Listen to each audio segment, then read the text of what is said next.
Écoutez Sirot Relek Lamed Dalet, première sira sur Vaetranan. Dans les Pirkei Avot, il y a un passage qui nous dit que tout celui qui oublie ne serait-ce que un sujet de son étude, il est considéré comme s'il avait accompli une faute qui est passible de la peine capitale. Et ça, d'où on l'apprend? On l'apprend de notre paracha qui nous dit: fais très attention de ne jamais oublier ce qu'ont vu tes yeux lors du don de la Torah au Mont Sinaï. Et de là, on en a appris qu'il faut rien oublier de son étude. Et c'est assez étrange puisqu'il y a une histoire dans la Gemara qui nous raconte que Rabbi Zera, qui était un sage éminent du Talmud, il a jeûné 100 fois, il a fait 100 jeûnes pour pouvoir oublier tout le Talmud de Babylone, le Talmud Bavli. Alors, on vient de dire qu'il ne faut pas oublier, il ne faut surtout pas, c'est très grave d'oublier ne serait-ce qu'une seule chose de son étude, et lui il a jeûné pour pouvoir oublier. Alors, on nous explique la raison, c'était pour qu'il puisse mieux apprendre le Talmud de Jérusalem, et qu'il puisse avoir l'esprit plus clair et plus libre, etc. Mais d'un autre côté, comment on peut permettre d'oublier la Torah pour peut-être après mieux étudier par la suite? Et puis on ne peut pas accomplir une mitzvah qu'on a accomplie grâce à une faute qu'on a accomplie juste avant. Donc comment ça peut fonctionner? Comment il a pu faire une chose pareille? Ça va même plus loin puisque la Mishnah dans Pirkei Avot, elle nous dit quelqu'un qui n'a pas fait exprès d'oublier, alors lui à la limite, il n'est pas coupable, etc. Il est coupable que s'il a fait exprès de faire sortir les choses de sa mémoire. Mais là, lui, c'est exactement ce qu'il a fait. Il a fait tout ce qu'il fallait, il a jeûné pour pouvoir oublier. Alors, dans les Rishonim, on a plusieurs avis. On a le Rambam qui nous dit que il n'a pas compté cette mitzvah en tant que une des 613 mitzvot. Le Ramban Nachmanide, par contre, lui, il l'a compté, mais il n'a pas dit que ça s'applique au fait d'oublier un sujet de son étude. Il dit c'est d'oublier le don de la Torah au Mont Sinaï. Ne pas oublier son étude, c'est une mesure de piété qui a écrit dans Pirkei Avot, mais c'est pas ça la mitzvah. Et il y a encore plein d'autres sages qui ont fait le compte des 613 mitzvot. Il y en a plein qui l'ont compté cette mitzvah-là. Mais pourquoi ils ont compté un interdit d'oublier son étude?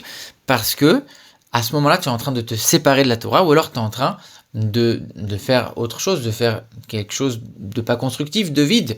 Mais ici, Rabbi Zera, c'est évident que quand il a voulu oublier, il n'a pas oublié toute la Torah, il a voulu oublier uniquement le Talmud de Babylone. Donc en fait, il a dû étudier la Torah écrite, ou la Mishnah par exemple, ça, on n'a aucun doute là-dessus. Et puis on a l'Admorazaken dans les fameuses Ilchot Talmud Torah, les lois sur l'étude de la Torah, qui vient nous dire qu'il y a une halakha, il y a une loi de la Torah qui consiste à réviser constamment ce qu'on a appris pour être sûr de ne jamais oublier ce qu'on a appris. Et c'est ça l'interdit qu'on vient de voir, de ne pas oublier. Ça veut dire qu'en fait, on a une obligation en permanence de réviser pour ne pas en arriver à oublier ce qu'on a appris. Et ça, en vérité, on le voit déjà dans le Rambam, parce que le Rambam, il dit que il faut étudier la Torah tout le temps de peur de l'oublier, et il faut toujours réviser ce qu'on a appris. C'est-à-dire que ça, on le voit déjà dans le Rambam, et même si le Rambam ne l'a pas compté comme une des 613 mitzvot, parce que lui, il part du principe que ça fait partie des lois de l'étude.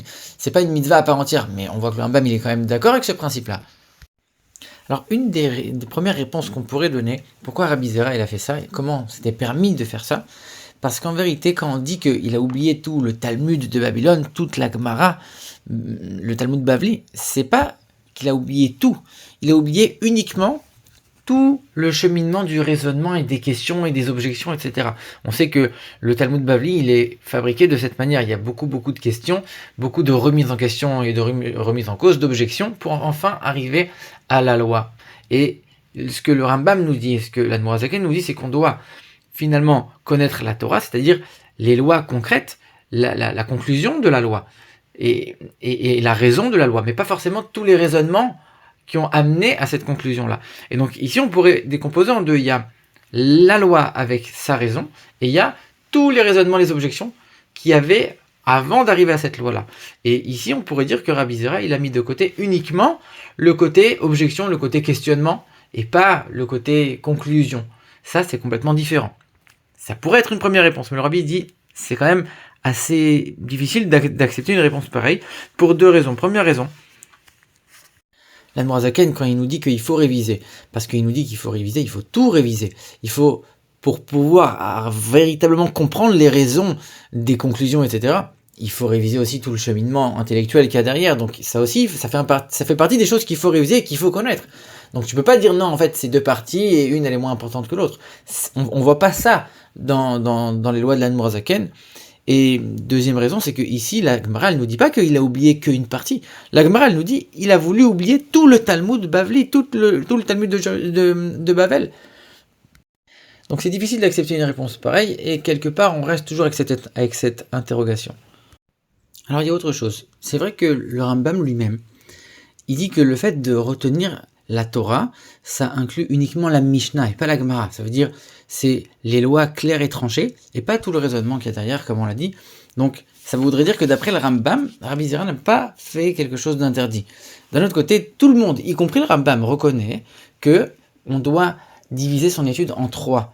Et un de ces tiers-là, c'est l'étude de la Gemara. Alors, et encore plus, le Rambam il dit que même quand on arrive à un certain niveau où on connaît déjà quasiment tout, et on connaît tout par cœur, on est expert, on sait qu'on ne va pas oublier quelque chose, de temps en temps il faut réviser, mais la majorité du temps ça va être uniquement dans quoi? Dans la Gemara.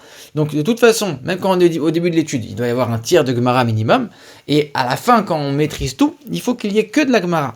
Et ici, pendant ces 100 jeûnes, Rabbi Zera, il a forcément pas étudié la Gemara de Babylone, puisqu'il était en train de vouloir l'oublier. Mais d'un autre côté, il n'était pas encore arrivé au niveau du Talmud de Jérusalem. Donc, il n'a pas étudié la Gemara pendant ce moment-là. C'est quand même assez étrange. Comment il aurait pu transgresser ça? Alors, une autre question qui figure, c'est que tout de suite après, la Mishnah, elle nous dit « Ah, mais sache que celui qui n'a pas fait exprès d'oublier, il n'est pas coupable. Celui qui est coupable, c'est celui qui a fait exprès d'oublier. » Alors, on sait très bien qu'il y a une loi dans toute la Torah, c'est celui qui ne fait pas exprès. Il est exempté, il n'est pas puni. Quelqu'un qui ne fait pas exprès de transgresser quelque chose, c'est évident qu'il ne sera pas puni. Ça, c'est une loi dans toute la Torah. Pourquoi on a besoin de venir le redire et le mentionner ici? Alors, ici, il faut bien faire attention.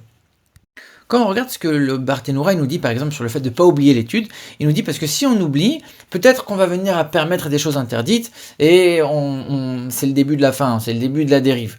Mais l'Admor HaZaken, il ne cite pas cette raison-là. Ça veut dire que selon lui, si c'est interdit d'oublier, c'est pas parce que peut-être on va mal trancher, etc. C'est interdit parce que le fait d'oublier, c'est déjà l'interdiction en tant que telle.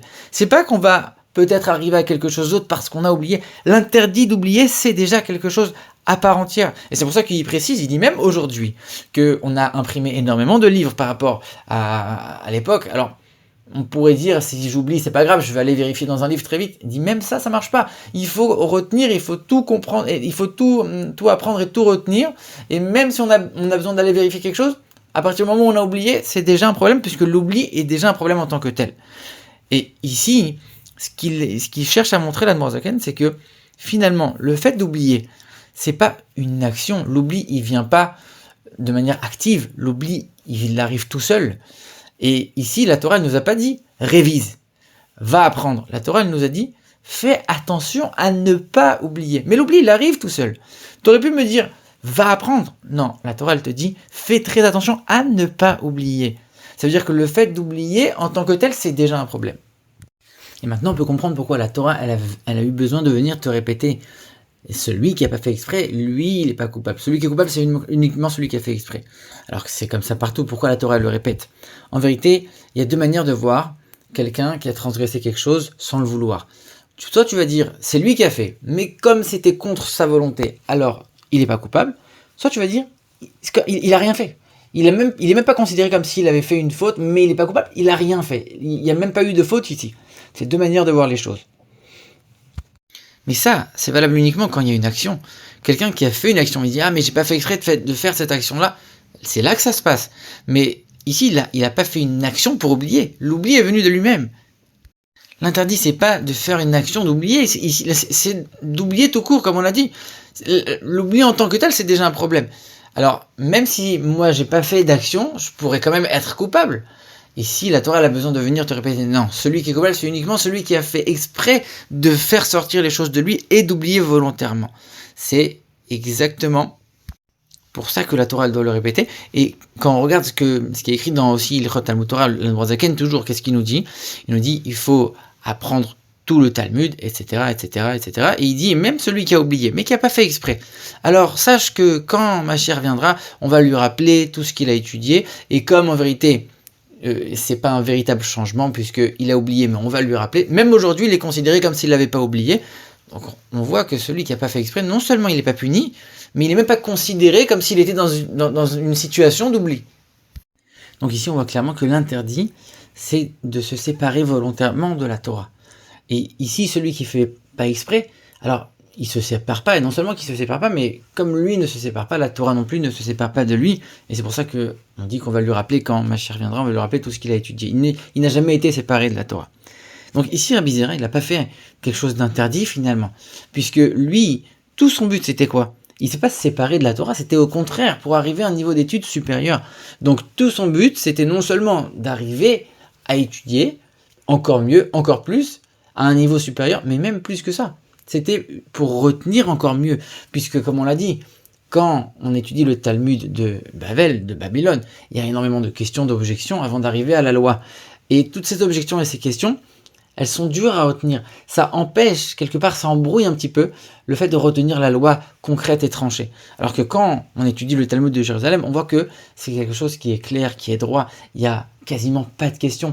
Comme si on pouvait trouver tout ce qu'on cherche immédiatement. Et donc, c'est beaucoup plus facile à retenir. Donc lui, tout son processus, c'était pour arriver à un niveau d'études supérieur et pour être capable de retenir beaucoup mieux ce qu'il avait appris. Et comme c'est expliqué dans le passage qui était juste avant, dans la Gemara, dans cette Gemara justement de Rabbi Zera, c'est...